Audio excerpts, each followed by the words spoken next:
North Dakota. Everywhere you stand, everywhere you look, there are wide open skies and colossal horizons. It's a place that is truly one of a kind. North Dakota is a land brimming with rugged natural beauty, but beyond its inspiring scenery, certain citizens also stand out. True North Dakotans will tell you it takes a special breed to put down roots and thrive in this land. For those able to meet those challenges, the rewards can be significant. It's not easy, and yet evidence of genuine accomplishment can be found in every corner of the state. The very best North Dakotans have found success on the land, on the water, and as we will learn more specifically today, in the air.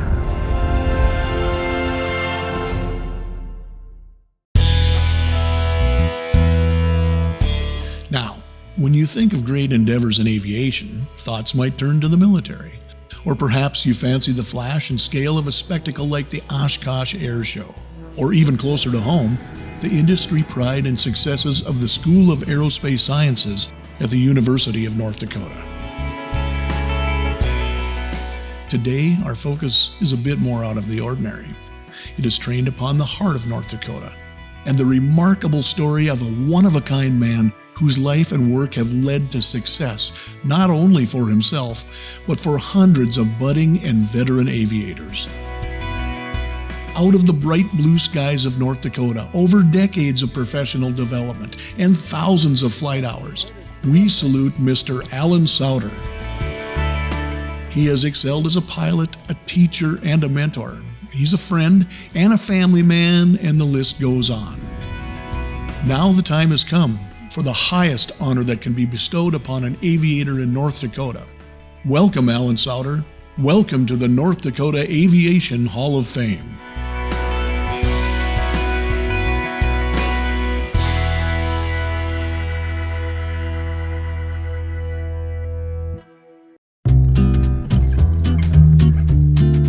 So, as this story begins to unfold, one thing will become crystal clear.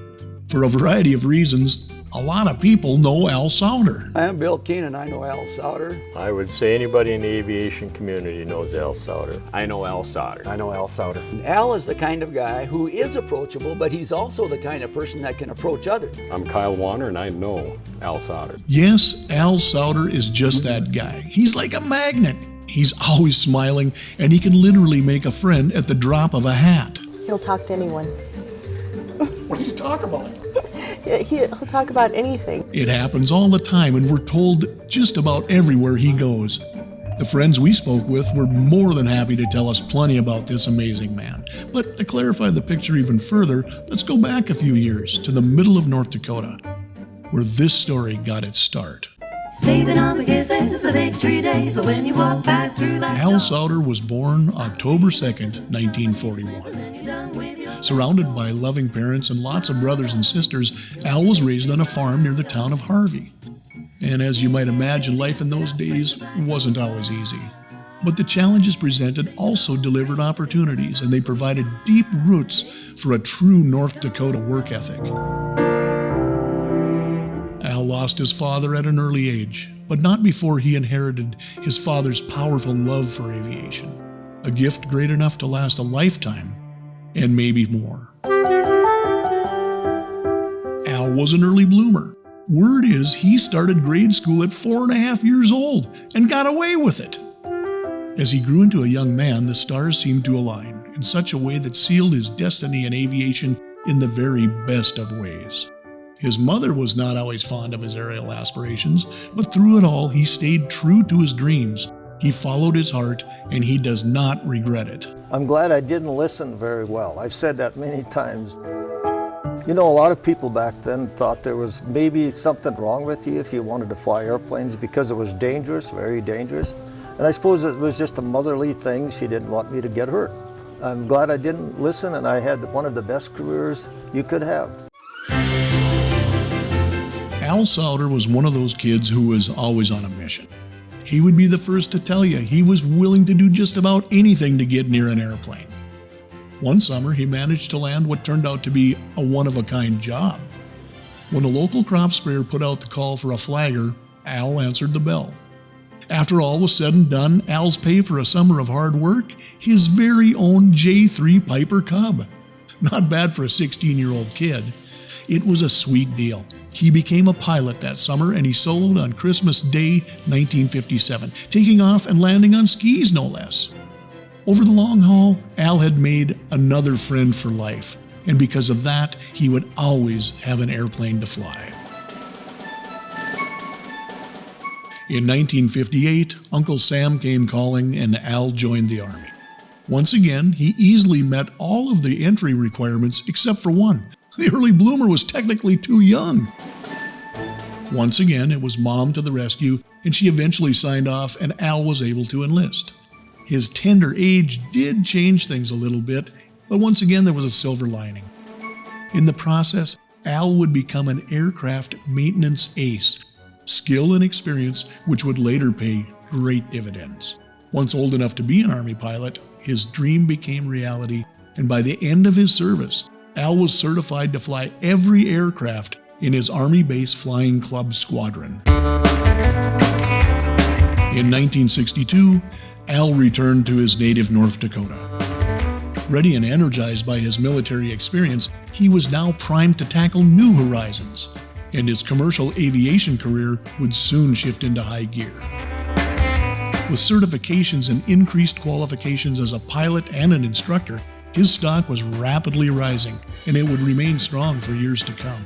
Al's appointment as a Gold SEAL flight instructor is just one illustration of his perseverance and teaching prowess. Unless you're going to UND, you don't have that many students that walk in that you can meet those requirements. But I did it. This group is an exclusive alliance. With a stellar teaching career in progress, Al was also racking up a lot of flight hours and experience as a commercial pilot for select small airlines in the region. He was a member of the Civil Air Patrol, and he was even a pilot to the stars, so to speak, volunteering hundreds of hours and dozens upon dozens of flights for a myriad of public officials. He's flown around current and past senators back to the 60s. He's flown many candidates and VIPs, senators from other states into North Dakota, to include, I think, Ted Kennedy when he was running for president. So, you know, he flies Republicans and Democrats. He tends to lean one way pretty heavily, but he'll fly the other party as well, showing his bipartisanship and good nature. In the middle of all the success and progress the 1960s were bringing Al's way, there was one incident that not only made history, it was proof that all of his hard work and attention to the right and safe ways to fly had really paid off. It was a day like any other. Al was flying a client and his young son over a construction site on a routine surveillance flight. So we surveyed a couple different projects he was planning to bid on. That airplane only had less than 100 hours on it. Shortly after takeoff, there was a failure of a landing gear. Actually, it was a lot more than just a failure. The gear assembly literally fell apart. But it's more than just a landing gear falling off. You think, oh, it's gone, and you're going to go pick it up. Well, this hung on by the brake line. So I flew around for 4 hours. The 235 Cherokee had over 90 gallons of fuel on it. Now in contact with emergency managers, the runway at the Bismarck Airport was being prepared for an emergency landing with a foam treatment designed to prevent fire.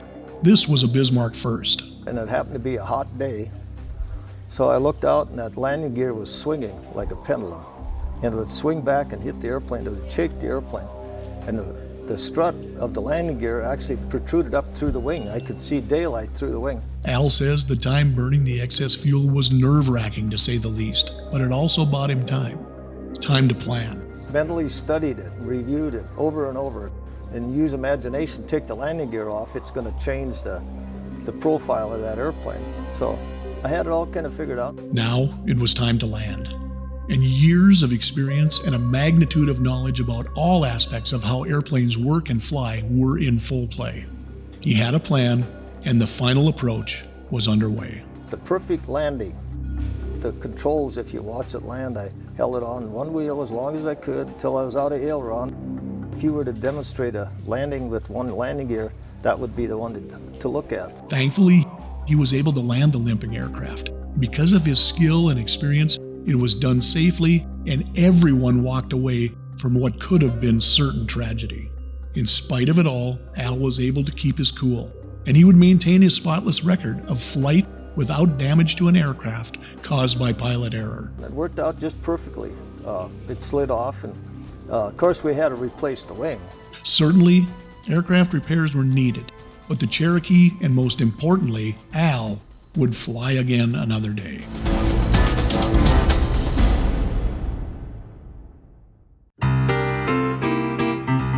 Throughout the 1970s, Al's already notable list of qualifications and certifications would continue to grow. In addition, a new adventure into curriculum building was approaching full tilt. Al's tireless efforts would forever better the course for veterans desiring flight training.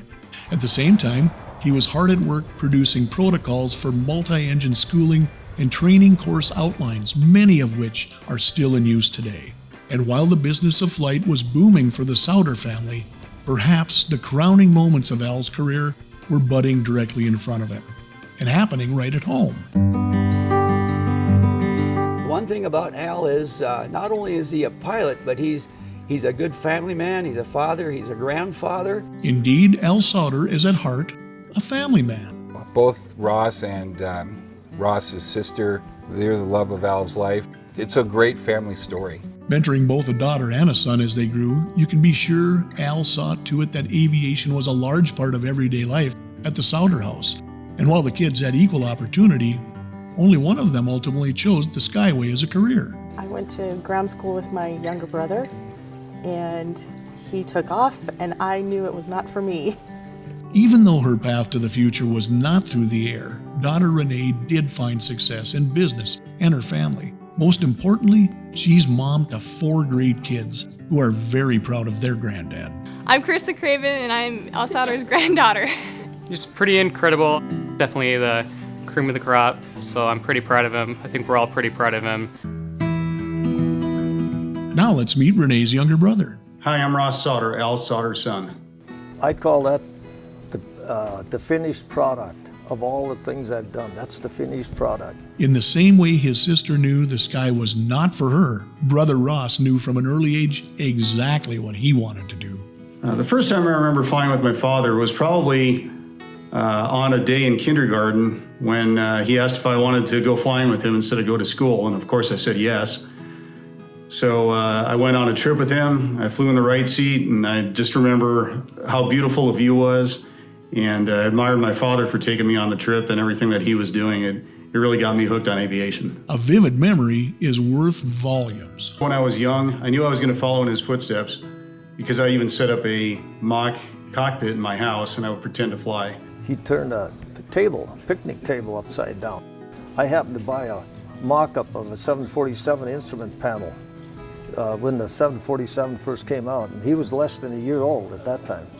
And then after a while, he figured it out. He put it in front, and he was pretending to fly a 747. And as the story goes, Ross would indeed go on to fly around the world, just one of his many noteworthy accomplishments. To say Al is proud of his son might be a bit of an understatement. No, I wouldn't say that. I'd say he's extraordinarily proud of him. Yeah, I've never met a man that's more proud of his son, and definitely he has the right to be. After all, how could a dad not be proud of a child who is accepted into all 4 military academies? Ross had his pick, and his dream of attending the Air Force Academy and becoming a fighter pilot was underway. And when the road got rough, Dad was there. They keep you very busy at the Air Force Academy, and my first year was extremely difficult. I remember there were several times when I talked to my father on the phone and asked him if he thought that I could fulfill my goal of becoming a fighter pilot, and he was always very encouraging. So, it's safe to say for family, for friends, Al Sauter has been there. His kids and grandkids are proof, and many others have taken notice as well. Yeah, the apple doesn't fall far from the tree. I would imagine if I had the opportunity to grow up under Al's wings, that I would be a professional aviator and not a doctor.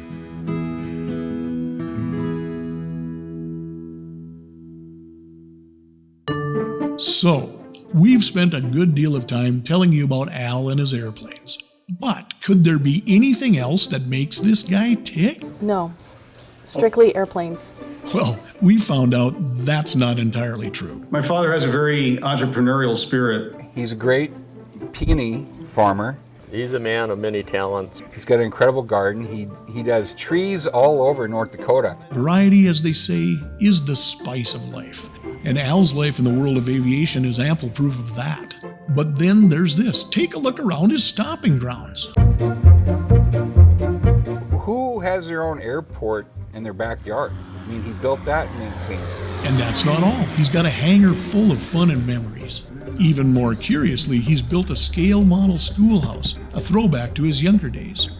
Aviation themed, of course. I know Al is no spring chicken. He's 78 years old, but he does all that every day, all day, every week, without and never stops.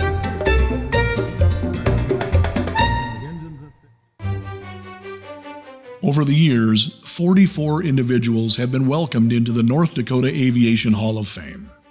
Induction into the hall is our state's highest honor for aviators, and now Al Sauter will become the 45th and newest member of this revered group. Al Sauter is quite an incredible individual.